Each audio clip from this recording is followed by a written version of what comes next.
Bienvenidos. Hoy recibimos en el estudio de Nueva Alcarria a Beatriz Larraz y Enrique San Martín. Beatriz es profesora de Estadística de la Universidad de Castilla-La Mancha y es directora de la Cátedra del Tajo UCLM Solís. Y Enrique es profesor de Economía Aplicada de la UNED y miembro de esta misma cátedra. Bienvenidos a Nueva Alcarria. Muchas gracias. Han escrito a cuatro manos el estudio Es cara el agua del trasvase Tajo Segura, recuperación de costes, subvenciones y tarifas. La primera pregunta es obligada. ¿Llegan a la conclusión de que es cara el agua del Tajo?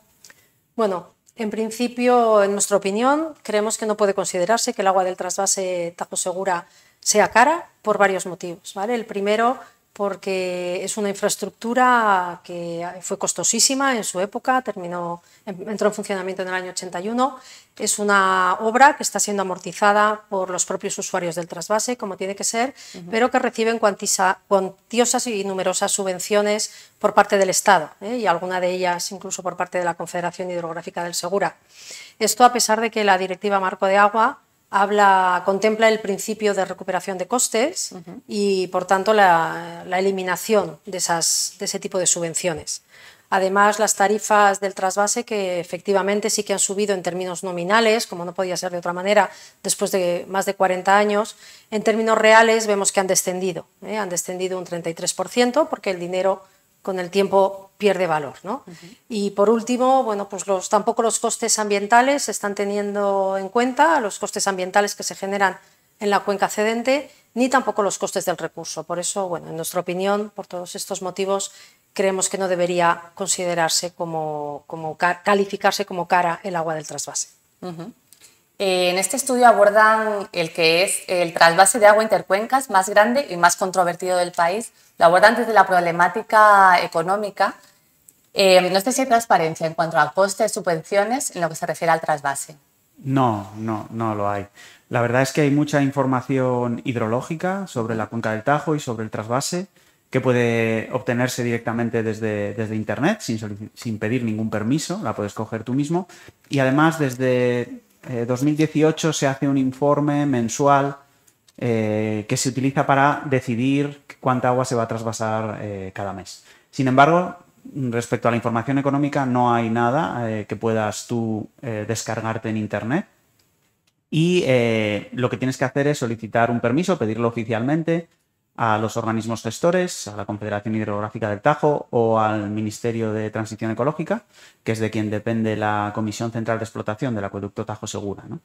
El problema de esto es que solicitarlo por las vías oficiales es muy consumidor de tiempo y de recursos y lo que provoca es que, digamos que desincentiva la investigación, ¿no? Nosotros solicitamos esa información a la Confederación Hidrográfica del Tajo y al Ministerio de Medio Ambiente. Al principio no tuvimos éxito, aunque finalmente sí que conseguimos que la Confederación Hidrográfica del Tajo nos permitiese ver la documentación económica básica, que es el informe de tarifas, pero nos permitió ver los informes antiguos. Sin embargo, los informes más nuevos, que están en formato electrónico y que son los que han fijado los precios actuales, a esos no hemos tenido acceso, ¿no? Precisamente uno de los objetivos de este estudio es averiguar si esa tarifa es elevada, como se considera y se dice desde la cuenca receptora. Dos preguntas. ¿Es elevada esa tarifa y cuál ha sido la evolución real a lo largo de los últimos años?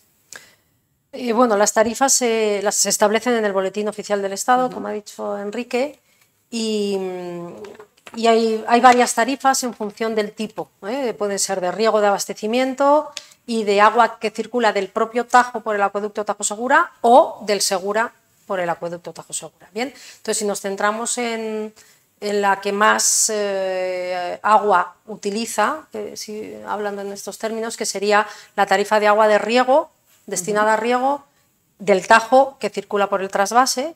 Esa comenzó en el año 81, se estableció en 4 céntimos por cada metro cúbico, 4 céntimos de euros por cada 1000 litros de agua en el año 81, que a día de hoy, la última tarifa disponible, que es de agosto de 2021, se encuentra en 13 céntimos por cada 1000 litros de agua. Es decir, ha subido de 4 a 13 céntimos, que es una subida efectivamente en términos nominales de un 233%. Pero todos conocemos que el dinero con el tiempo pierde valor, es decir, que los precios a su vez suben, la cesta de la compra. Entonces, si tuviéramos en cuenta que si hubiera subido al mismo ritmo que lo ha hecho la cesta de la compra media de todos los españoles, si hubiera subido al mismo ritmo que el IPC, tendría que estar o estaría en 20 céntimos de euro. Por eso hablamos de que ha habido un descenso del 33% en términos reales. Para que nos hagamos una idea, si en el año 81 por esos 4 céntimos se les daban 1.000 litros de agua, ahora mismo por estos 13 céntimos podrían darse 666 litros de agua. No llegaríamos a esos 1.000. ¿Vale? Para llegar a esos 1.000 litros de agua tendrían que estar pagando 20 céntimos de euro.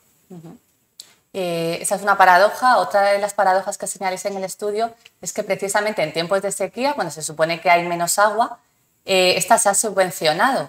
Por lo tanto, ha sido más barata que si estuviéramos en una situación hidrológica normal. ¿Qué consecuencias puede tener esto? Sí, efectivamente, porque lo primero que hay que tener en cuenta es que los embalses de Entrepeñas y Buendías, de donde sacan el agua para el trasvase, son embalses hiperanuales. Sin embargo, el régimen de explotación que están siguiendo tradicionalmente es el intentar maximizar las cantidades trasvasadas. ¿Eso a qué lleva? A que las reservas dentro de los embalses nunca suben, es decir, están en unos niveles siempre bastante bajos, y entonces lo que ocurre es que si estamos siempre en unos niveles bastante bajos y encima viene una sequía, pues no se puede trasvasar agua o los trasvases se reducen muchísimo porque no hay agua suficiente, ¿no? Entonces, en la sequía de 2005, 2009 sobre todo, lo que ocurrió es que no había agua suficiente, sobre todo para usos agrarios. Y entonces lo que hubo fueron, como no se estaba trasvasando menos de las medias, lo que hubo fue una serie de modificaciones legales para favorecer que se trasvasase agua, ¿no? Entonces se rebajaron los requisitos para hacer esos trasvases y además se subvencionaron los costes de operación, los fijos y los variables. Entonces, como consecuencia de ello, lo que tú mencionabas, recibieron agua más barata que en una situación que no era de sequía. Esto se justificaba por ayudar a estas zonas que podían tener problemas económicos debido a la sequía, ¿no? Pero lo que es más importante es que hay una serie de parámetros y una serie de reglas que se establecen para que cuando la situación sea mala y haya sequía, es una situación muy grave, no se trasvase, y precisamente cuando se produce esa situación muy grave, justo lo que se hace es levantar las restricciones para que se pueda trasvasar, ¿no? Eso es muy grave porque las situaciones de no trasvase es porque hay unos motivos objetivos para no hacer esos trasvases, que pueden ser de reserva de caudales para el Tajo, pueden ser reserva para abastecimiento, etcétera, etcétera. Y desde el punto de vista económico, pues lo que haces es mandar una señal equivocada, ¿no? Porque si lo que tú haces es que cuando más sequía, más barata es el agua, pues lo que estás haciendo es favoreciendo que la gente lleve a cabo esa actividad independientemente de que haya sequía o no. Hemos hablado anteriormente de la inflación, volvemos ahora a ella. ¿Se ha repercutido esta inflación que tenemos ahora mismo en el país tan alta, se ha repercutido al agua del trasvase? Y no sé qué ha ocurrido en periodos anteriores en los que también ha habido inflación.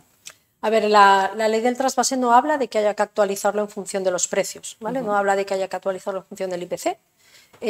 Lo que pasa es que los demás parece que es la manera que tenemos comúnmente de hablar, pero dice que la tarifa debe ser actualizada, pero no necesariamente siguiendo el IPC, ¿vale? Entonces, por comparar, bueno, nosotros en el estudio hemos hecho una comparativa en la que decimos, pues, por cada 100 euros que se gastaban en el año 81, ahora mismo están pagando 300 y pico, 330, ¿vale? Para que nos hagamos una idea. Sí.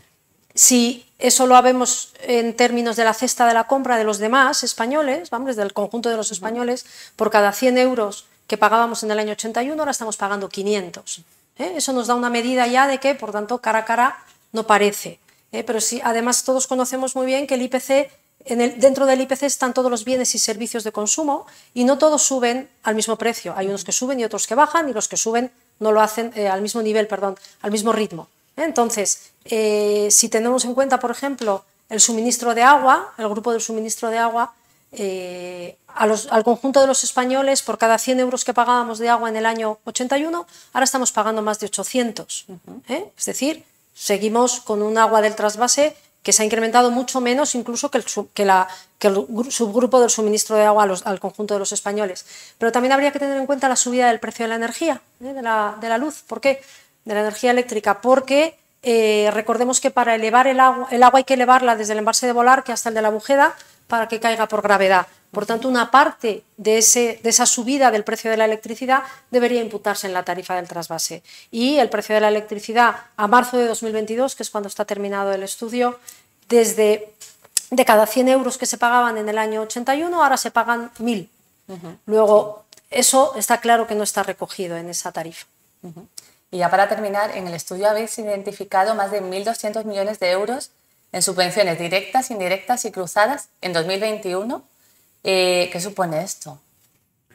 Bueno, pues en primer lugar, una cosa que normalmente se dice es que el trasvase Tajo Segura recupera sus costes. Pues si hay este nivel de subvenciones, pues obviamente eso en primer lugar no es cierto. El trasvase Tajo Segura no recupera sus costes de funcionamiento. Esto quiere decir, además, que no está incumpliendo la propia ley de régimen económico del trasvase Tajo Segura, ya que esa ley, que se presentó como muy innovadora en su momento, se suponía que iba a acabar con el paternalismo del Estado y iba a dejar de haber subvenciones, ¿no? En segundo lugar, tampoco se cumple con la Directiva Marco de Agua, puesto que la Directiva Marco de Agua lo que pide es que se produzca la recuperación total de costes. No se recuperan, si hay este nivel de subvenciones, resulta que no se están recuperando los costes del servicio, del suministro de agua. Además, tampoco se están recuperando los costes o los impactos medioambientales que provoca el trasvase en la cuenca excedente y tampoco los costes del recurso, es decir, el valor en sí del agua. Es decir, no se está pagando completamente por ninguno de estos tres conceptos de coste. Y, por último, lo que hay que tener en cuenta es que este importe es muy elevado, ¿no? Este importe es muy elevado y, para hacernos una comparación, es un 40% superior que lo que gastan todas las confederaciones hidrográficas de las cuencas intercomunitarias de España, las 10 que hay, en un año, ¿no? Entonces, no es una cantidad menor, es una cantidad muy, muy elevada. Pues nada, lo vamos a dejar aquí. Muchísimas gracias por acompañarnos, Beatriz, Enrique. Y nosotros pues seguiremos muy pendientes de los estudios que salgan de esta Cátedra del Tajo, Universidad de Castilla-La Mancha, Solís. Y nada, pues a ustedes, gracias por acompañarnos y nos vemos en la próxima entrevista en Nueva Alcarria. Que tengan un buen día.